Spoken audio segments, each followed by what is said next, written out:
Magandang araw sa inyong lahat mga kauma. So andito ako ngayon sa aming dito sa aming sakahan, dito sa aming kaumahan. So niana po ko diri mga kauma. So diri na sa datong ruta karon. So nag follow up spray pala ako kanina mga kauma. So nag-spray ako ng insecticide para pangtaboy dito sa mga mga langgam.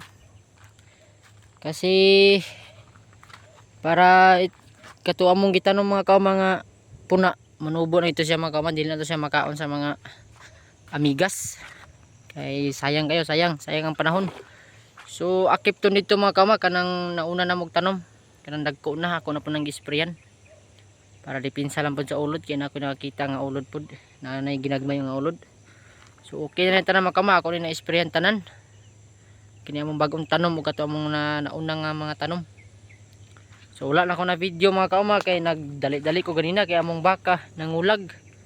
So nagdali-dali ko panawag atong PEI. So mo to na EI na.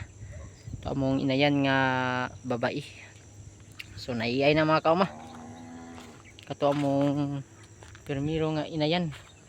So ito na pong isa ka baka tong pula. So okay na siya na mga nakay na napuhon. So karon mga kauma niya na po ko diri karon sa among sayotihan kay magkalingaw na sa mi diri og pruning kay daghan kayo bunga mga kauma, daghan na mo nakita nga gagmay pero maglisod siya og gawas mga kauma tungod kay daghan kidahon, daghan kayo mga laya. So maglisod siya og kanang gawas, so maglisod siya og panagko. So mo niya mo pangkuaon karon kining mga daghan dahon kining mga laya kay pati ng pag-aa sa sakir mga kauma. So mo ni buyag na kay buyag, so mo ni mo pasakaon kay mo na sa nimo bunga puhon og daghan.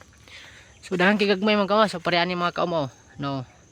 So amo na siyang hinluan mga kapang kuhaon naman yung mga dahon nga niya diri sa iyang palibot kinyo samaan ni pangkuntingo na mga kawa pangtanggal tanan para mahawan-hawan para maka sirit nagpanagko kani mga laya pangkuhaon gyud pud siya.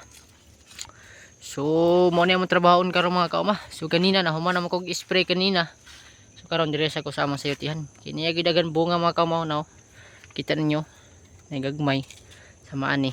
So mo na mo pang pruningan karon para masirit niyo panagko mga kauma. Kay sige nagpanawag ta akong bayar asa na ko na mo sayote. So saon ta man di man tag-harvest kay wa magi bunga daghan. May bunga dagko. So niya bunga mga kauma pero ginagmay ra gid. So di gid siya para sa una nga mo harvest mi og tag 15 ka sako. So karon mo minimum laming harvest ag tulo. So tungod kay wala na kinamo na atiman. So mo mao niya karon nga amo ni pagabalikan og atiman, among pagaproningan, abunuhan. So atiman tani usab para daghan tong harvest buhon. So mura ni siya mga kauma. So karon kay medyo ko naman manaman ta na celebra sa atong Pasko, sa atong New Year. So balik sa ta diri sa atong trabaho diri sa atong uma. So mura ni mga kauma kung pakita sa inyo karon.